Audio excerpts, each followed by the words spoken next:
Iqoo Neo 7 Pro എന്ന പുതിയൊരു smart phone Indian മാർക്കറ്റിൽ ലോഞ്ച് ചെയ്യാൻ പോകുന്നുണ്ട്.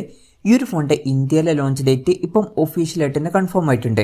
ഈ ഒരു വീഡിയോയിൽ നമ്മൾ നോക്കാൻ പോകുന്നത് Iqoo Neo 7 Pro എന്ന സ്മാർട്ട് ഫോണിനെ പറ്റിയിട്ടാണ്. ആദ്യം നമ്മൾ ഫീച്ചേഴ്സും കാര്യങ്ങളൊക്കെ നോക്കുകയാണെന്നുണ്ടെങ്കിൽ Iqoo Neo 7 Proയിൽ 6.78 ഇഞ്ചിന്റെ ഫുൾ HD പ്ലസ് ഡിസ്പ്ലേ ആയിരിക്കും വരിക. അമോലെഡ് ഡിസ്പ്ലേ ഒക്കെ ഇതിൽ വരും. പിന്നെ പഞ്ചോൾ ഡിസൈൻ ഈ ഫോണിൽ വരുന്നതായിരിക്കും. പഞ്ചോൾ വരിക ടോപ്പ് സെൻറ്റർ ഭാഗത്തായിട്ടായിരിക്കും. ടീസറിൽ പഞ്ചോൾ ഡിസൈൻ ആയിരിക്കും വരിക എന്നുള്ള കാര്യം ക്ലിയർ ആയിട്ട് കാണിക്കുന്നുണ്ട്. ഡിസ്പ്ലേയിൽ 120 Hz റിഫ്രഷ് റേറ്റൊക്കെ സപ്പോർട്ട് ചെയ്യുന്നതായിരിക്കും. HDR 10% സപ്പോർട്ടൊക്കെ ഇതിൽ വന്നേക്കാം. പിന്നെ ഫ്ലാറ്റ് ആയിട്ടുള്ള ഡിസ്പ്ലേ ആയിരിക്കും ഈ ഫോണിൽ വരിക. പീക്ക് ബ്രൈറ്റ്നെസ് 1500 nits വരെ വന്നേക്കാം. അപ്പോൾ അത്യാവശ്യം തിരക്കേടില്ലാത്ത ഡിസ്പ്ലേ ഫീച്ചേഴ്സൊക്കെ ഈ ഫോണിൽ വരാൻ സാധ്യതയുണ്ട്. In display finger print sensor ഈ ഫോണിൽ വരുന്നതായിരിക്കും. ഫോണിൻ്റെ ബാക്കിൽ ഗ്ലാസ് ബാക്ക് ബോഡിയും കാര്യങ്ങളൊക്കെ വന്നേക്കാം. ചിലപ്പം ലെതർ ബാക്ക് ബോഡിയുമായിട്ട് വരുന്ന ഒരു വെർഷനും വന്നേക്കാം. പ്രോസസ്സറിൻ്റെ കാര്യത്തിലോട്ട് വരികയാണെന്നുണ്ടെങ്കിൽ സ്നാപ്ഡ്രാഗൺ 8+ Gen 1 എന്ന പ്രോസസ്സറുമായിട്ടായിരിക്കും ഈ ഫോൺ വരിക. ഇത് ഏറ്റവും ലേറ്റസ്റ്റ് ആയിട്ടുള്ള ഫ്ലാഗ്ഷിപ്പ് പ്രോസസ്സർ അല്ല, എന്നാലും തൊട്ട് മുമ്പുള്ള ഫ്ലാഗ്ഷിപ്പ് പ്രോസസ്സറാണ്. ആ മികച്ചൊരു പെർഫോമൻസും കാര്യങ്ങളൊക്കെ ഇതിൽ കിട്ടേണ്ടതാണ്. 5G സപ്പോർട്ട് കാര്യങ്ങളൊക്കെ ഇതിൽ വരുന്നതായിരിക്കും. LPDDR5 റാം ആയിരിക്കും ഇതിൽ വരിക. അതുപോലെ തന്നെ UFS 3.1 സ്റ്റോറേജ് ടൈപ്പും ഇതിൽ വന്നേക്കാം.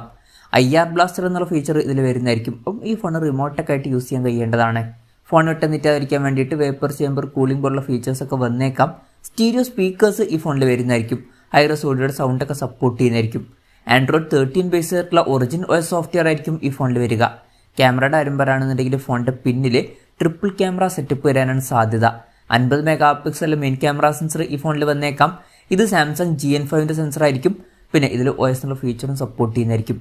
രണ്ടാമത് 8 MP ultra wide angle lens വന്നേക്കാം.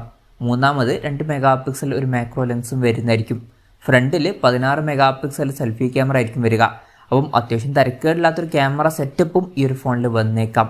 ബാറ്ററിയുടെ കാര്യം പറയുകയാണെന്നുണ്ടെങ്കിൽ 5000 mAh ബാറ്ററി ഇതിൽ വരുന്നതായിരിക്കും. വളരെ കൂടിയ 120 വാട്ടിൻ്റെ ഫാസ്റ്റ് ചാർജ് സപ്പോർട്ടും ഇതിൽ വരുന്നതായിരിക്കും.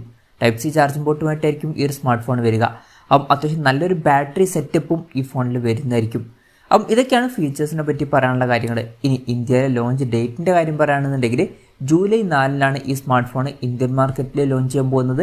ഈ ഒരു കാര്യം ഇപ്പം ഒഫീഷ്യലായിട്ട് തന്നെ കൺഫേം ചെയ്തിട്ടുണ്ട്. അവർ ഇപ്പം ഈ ഫോൺ ടീസ് ചെയ്യാനും സ്റ്റാർട്ട് ചെയ്തിട്ടുണ്ട്.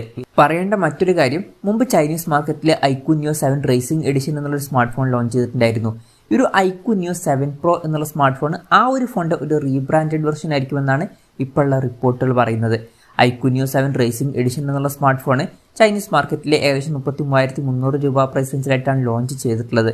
പക്ഷേ ഇന്ത്യൻ മാർക്കറ്റിലോട്ട് വരുമ്പോൾ മിക്കവാറും വില അതിലും കൂടാനൊക്കെയാണ് ചാൻസ്. മിക്കവാറും 35,000 രൂപയുടെ മുകളിലായിരിക്കും ഈ ഫോണിൻ്റെ വില വരിക. ചില റിപ്പോർട്ടുകളിൽ ഈ ഫോണിൻ്റെ വില 38,000 രൂപയുടെയും 42,000 രൂപയുടെയും ഇടയിലായിട്ടായിരിക്കും വരിക എന്നാണ് പറയപ്പെടുന്നത്. എന്തായാലും കൺഫർമേഷൻസ് ഒന്നും ഇപ്പം പുറത്ത് വന്നിട്ടില്ല. എന്തായാലും മികച്ച ഫീച്ചേഴ്സുമായിട്ട് Iqoo Neo 7 Pro എന്ന പുതിയൊരു സ്മാർട്ട് ഫോൺ ഇന്ത്യൻ മാർക്കറ്റിൽ ലോഞ്ച് ചെയ്യാൻ പോകുന്നുണ്ട്. നല്ലൊരു പ്രൈസിങ്ങിൽ ഈ ഫോൺ ഇന്ത്യൻ മാർക്കറ്റിൽ ലോഞ്ച് ചെയ്യുമെന്നുള്ള കാര്യം നമുക്ക് എക്സ്പെക്റ്റ് ചെയ്യാവുന്നതാണ്. എന്തായാലും Iqoo Neo 7 Pro എന്ന ഫോണിനെ പറ്റിയിട്ടുള്ള നിങ്ങളുടെ അഭിപ്രായം ജസ്റ്റ് ഒന്ന് കമൻറ്റ് ചെയ്യുക. അതുപോലെ തന്നെ ഈ ഒരു സ്മാർട്ട് ഫോൺ ഇന്ത്യൻ മാർക്കറ്റിൽ നിങ്ങൾ ഏത് പ്രൈസിങ്ങിലാണ് എക്സ്പെക്റ്റ് ചെയ്യുന്നത് എന്നുള്ള കാര്യം കൂടി ജസ്റ്റ് ഒന്ന് കമൻറ്റ് ചെയ്യുക.